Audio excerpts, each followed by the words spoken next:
صحیح بخاری اور مسلم دونوں میں حدیث موجود ہے کہ نبی علیہ السلام نے فرمایا کہ جب دجال مدینہ شریف کی طرف آئے گا تو اس وقت مدینہ کے 7 دروازے ہوں گے، ہر دروازے کے اوپر 2 فرشتے مقرر ہوں گے جو حفاظت کریں گے، اسے مدینے میں داخل نہیں ہونے دیں گے حتیٰ کہ وہ احد پہاڑ کے پیچھے جا کے اپنا قیام کرے گا، اور پھر فرشتے اسے شام کی طرف ہانک دیں گے۔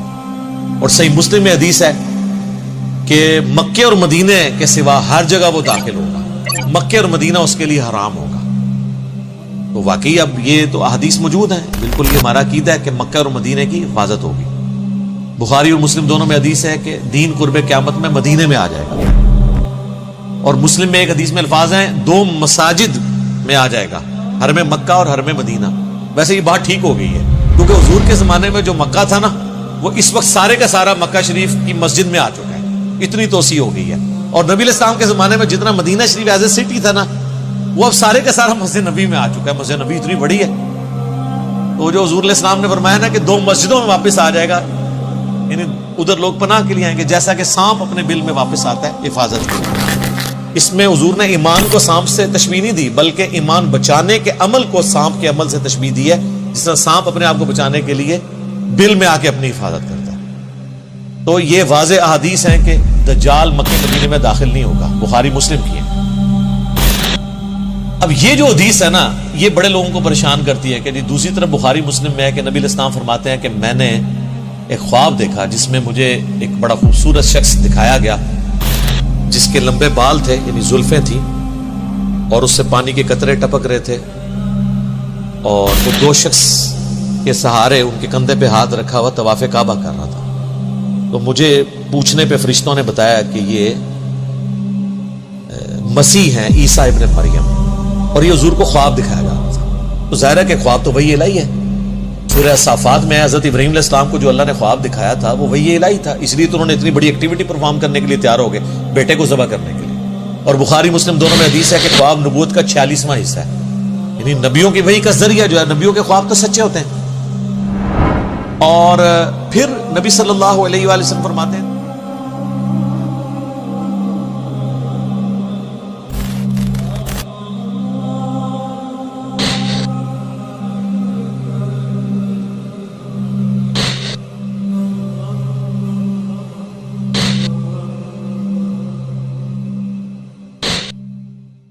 تو میں نے پوچھا یہ کون ہے، تو مجھے بتایا گیا یہ مسیح دجال ہے، وہ اوریجنل مسیح یعنی کرائسٹ، اور یہ ہے اینٹی کرائسٹ۔ وہ اکثر لوگ کہتے ہیں کہ دجال کو مسیح کیوں کہا جاتا ہے؟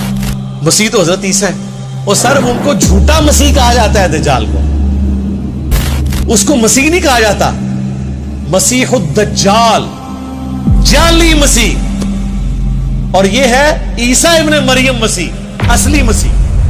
تو وہ مسیح نہیں ہے، وہ جھوٹا مسیحا ہے، کیونکہ یہودیوں کی کتابوں میں ہے کہ ایک مسیحا آئے گا بنی اسرائیل کے اندر۔ وہ مسیحا آیا، ان کو سمجھاتا رہا، انہوں نے اس مسیحا کے قتل کے فتوے جاری کیے، اس کو اللہ نے اوپر اٹھا لیا۔ کون؟ عیسیٰ ابن مریم۔ لیکن ان کو پتہ ہی نہیں چلا۔ اب جب وہ دجال آئے گا نا، وہ کہیں گے اچھا یہ ہے ہمارا مسیحا، تو وہ دھوکہ کھا کے اس دجال کو عیسیٰ ابن مریم کی جگہ مسیح مان لیں گے اپنا۔ یہ نہیں ہے کہ وہ کوئی یہودی اللہ کے ماننے والے نہیں ہیں، ایسا نہیں ہوگا، وہ دھوکہ کھا جائیں گے، اور اللہ کا ان پہ یہ عذاب ہے کہ انہوں نے پیغمبروں کے ساتھ جو ہے وہ غداری کی ہے، تو اس کی سزا وہ بھگتیں گے۔ وہ نبی علیہ السلام کو بتایا گیا یہ مسیح دجال مسیح، دجل کہتے ہیں نا دھوکہ دینے والے کو، جعلی مسیح، اسی ہم انگلش میں اسے کہتے ہیں کرائسٹ، عیسیٰ ابن مریم کو اس کو کہتے ہیں اینٹی کرائسٹ۔ لیکن یہ واقعہ خواب کا ہے، خواب کا واقعہ تشبیہ کے طور پہ ہوتا ہے، ایکچول نہیں ہوتا۔ مثلا بخاری اور مسلم دونوں میں حدیث ہے، نبی علیہ السلام فرمایا میں نے خواب میں دیکھا کہ میرے ہاتھ میں 2 سونے کے کنگن ہیں، تو میں اس کی وجہ سے بڑا پریشان ہوا، پھر میں نے اس پہ پھونک ماری تو وہ غائب ہو گئے، اور اس کی تعبیر میں نے 2 جھوٹے پیغمبروں سے کی ہے جو ظاہر ہوں گے، اور وہ حضور کی زندگی میں ظاہر ہوں گے۔ وہ مسلمہ کذاب تھا، تو دوسرا اسود، یہ 2 حضور کی زندگی میں ظاہر ہوں گے۔ اب حضور نے کبھی سونے کے کنگن پہنے ہیں زندگی میں، یا اس خواب کے بعد کبھی پہنے؟ لیکن خواب میں ایسی چیز دکھائی گئی جو تشبیہ کے طور پہ تھی. خواب ایک ڈپارٹمنٹ ہی الگ ہے. صحیح بخاری میں نبی علیہ السلام نے غزوہ احد سے پہلے خواب دیکھا کہ آپ کے سامنے ایک گائے ذبح ہو رہی ہے اور اتنا خون نکل رہا ہے اس کا. تو نبی علیہ السلام جو ہے نا گھبرا گئے. آپ کو پتہ چل گیا کہ میرے اصحاب اس میں شہید ہو گئے. 70 کے قریب صحابہ شہید ہوئے. مدینے کا کوئی گھر نہیں تھا جس میں میت نہ گئی ہو. ایک بہت بڑا لاس تھا حضور علیہ السلام کے لیے. واضح ایک فتح شکست میں بدل گئی. وہ چند تیر اندازوں کی حضور علیہ السلام کی نافرمانی کرنے کے سبب بعد میں اللہ نے معاف کر دیا. سورہ ال عمران میں پوری کمنٹری آئی. بہرحال اس میں نبی علیہ السلام نے اس گائے کے خون کی تشبیہ اس سے کی. یعنی اس طرح کے خواب میں بعض اوقات کوئی مناظر دکھائے جاتے ہیں. تو دجال والا جو منظر ہے یہ خواب کا اس سے یہ ثابت نہیں ہوتا کہ دجال طواف کعبہ کر رہا ہوگا. یہ ثابت نہیں ہوتا. اور اگر کسی نے اس کو دھکے سے ثابت کرنا ہے تو وہ اپنی عقل کا علاج کروائے. حضور علیہ السلام کو تمثیل کے طور پہ دکھایا گیا. بعض نے ویسے یہ کہا کہ اس طواف سے مراد یہ ہے کہ وہ کعبے خانہ کعبے کے باہر یعنی مکے کے باہر گھوم رہا ہوگا اور کوشش کرے گا کعبے میں داخل ہونے کی. یہ بھی تعبیر ہو سکتی ہے لیکن یہ دور کی ہے, ضرورت ہی نہیں. خواب کی چیز ہے کوئی فزیکلی. بعض کہتے ہیں کہ یہ دجال اس وقت طواف کر رہا ہوگا جب ہی اس کا فتنہ ظاہر نہیں ہوا ہوگا. جب فتنہ ظاہر ہوگا پھر وہ داخل نہیں ہوگا.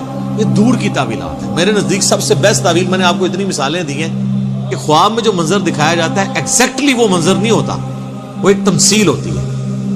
تو حضور علیہ السلام کو بیسیکلی پہچان کرے گی کہ یہ جھوٹا مسیح جو ہے وہ اس شکل کا ہے, سچا مسیح اس شکل کا ہے. اور دونوں کو ایک ہی اینگل میں دکھایا گیا. وہ بھی دو بندوں کے سہارے طواف کر رہے ہیں اور یہ بھی دو بندوں کے کندھے پہ ہاتھ رکھ کے ایگزیکٹ اسی سین میں آپ کو یہ دو چیزیں دکھائی گئی ہیں. تو لہٰذا یہ جو بعض لوگ سمجھتے ہیں کہ یہ حدیث میں تضاد ہے, تو حدیث میں تضاد موجود نہیں ہے. باقی وہ بعض لوگ کہتے ہیں وہ جساسہ والی حدیث کے اوپر کوئی ورڈکٹ دیں, ابن سیاد والی حدیث کے اوپر کوئی ورڈکٹ دیں. میرے بھائی دجال صرف ایک مسیح دجال ہی نہیں آنا. ابو داؤد ترمذی میں حدیث ہے کہ نبی علیہ السلام فرمایا قیامت اس وقت تک قائم نہیں ہوگی جب تک 30 جھوٹے دجال نہ پیدا ہو جائیں. تو دجال ایک سے زیادہ آنے ہیں. غلام احمد قادیانی بھی ان دجالوں میں سے ایک دجال ہے, کیونکہ اس میں ہے کہ ان میں سے ہر ایک دعویٰ کرے گا کہ میں اللہ کا پیغمبر ہوں. یہ دجال بھی پہلے پیغمبر ہونے کا دعویٰ کرے گا, پھر خدائی کا دعویٰ کر دے گا. بخاری مسلم میں یہاں تک آتا ہے اس کے حکم سے بارش برسے گی, وقتی طور پہ, آزمائش کے طور پہ. زمین اگائے گی تاکہ جو بزرگوں کے ماننے والے ہیں فوراً اس کو بزرگ مان لیں. اسی تو پھر بھی نہیں ماننا, سانو تو فرق نہیں پہنتا. اسی تو کہنے سانو دکھاؤ قرآن دی سی کتنے لکھا ہے کہ تو آنا ہے بھائی. وہ آتا ہے نا بخاری مسلم میں, ایک مومن کھڑا ہوگا اور وہ کہے گا تو دجال ہے. وہ کہے گا میں تجھے قتل کر کے دو ٹکڑے کر کے تجھے زندہ کروں گا. اور وہ یوں کر بھی دے گا, اس کے 2 ٹکڑے کرے گا, اس کے درمیان چلے گا, پھر 2 ٹکڑے جوڑ کے زندہ کرے گا. وہ کہے گا دیکھ خدا ہی یہ کام کر سکتا ہے نا, تو میں خدا ہوں. وہ کہے گا کہ تیرے اس عمل نے میرے ایمان میں اضافہ ہی کیا, مجھے تو حضور کی بات پہنچی تھی کہ وہ اس طرح کرے گا, اب تو میرے قتل پہ قادر نہیں ہو سکے گا. اس طریقے سے 2 ٹکڑے کر لیں. وہ کوشش کرے گا تو وہ تانبے کی بنا دی جائے گی اسی گردن. پھر وہ غصے سے اس کو اٹھا کے اپنی جہنم میں پھینکے گا, لیکن وہ جنت میں پہنچ جائے گا.